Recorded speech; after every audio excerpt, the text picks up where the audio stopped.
નમસ્કાર, આપ જોઈ રહ્યા છો જીકેએસ ન્યૂઝ ગુજરાતી। વાત કરીએ તો વિસાવદર શહેરમાં 48 મીમી વરસાદ ખાબક્યો તો મોસમનો કુલ 72 મીમી વરસાદ નોંધાયો છે। સમગ્ર વાત કરવામાં આવે તો વિસાવદરના શહેરી વિસ્તારમાં આજે અસહ્ય ગરમી અને ઉકળાટ બાદ બપોરે વરસાદ પડતા લોકોને ગરમીમાંથી રાહત મળી હતી। ત્યારે વિસાવદરમાં સત્તાવાર સૂત્રોના જણાવ્યા અનુસાર બપોરે 2 વાગ્યાથી 6 વાગ્યા સુધીમાં 48 મીમી એટલે કે 2 ઇંચ વરસાદ ખાબક્યો તો સિઝનનો પહેલો વરસાદ પડતા જ લોકોમાં ખુશી જોવા મળી હતી।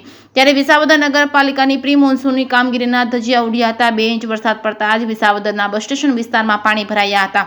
વાહન ચાલકોને મુશ્કેલીનો સામનો કરવો પડ્યો હતો।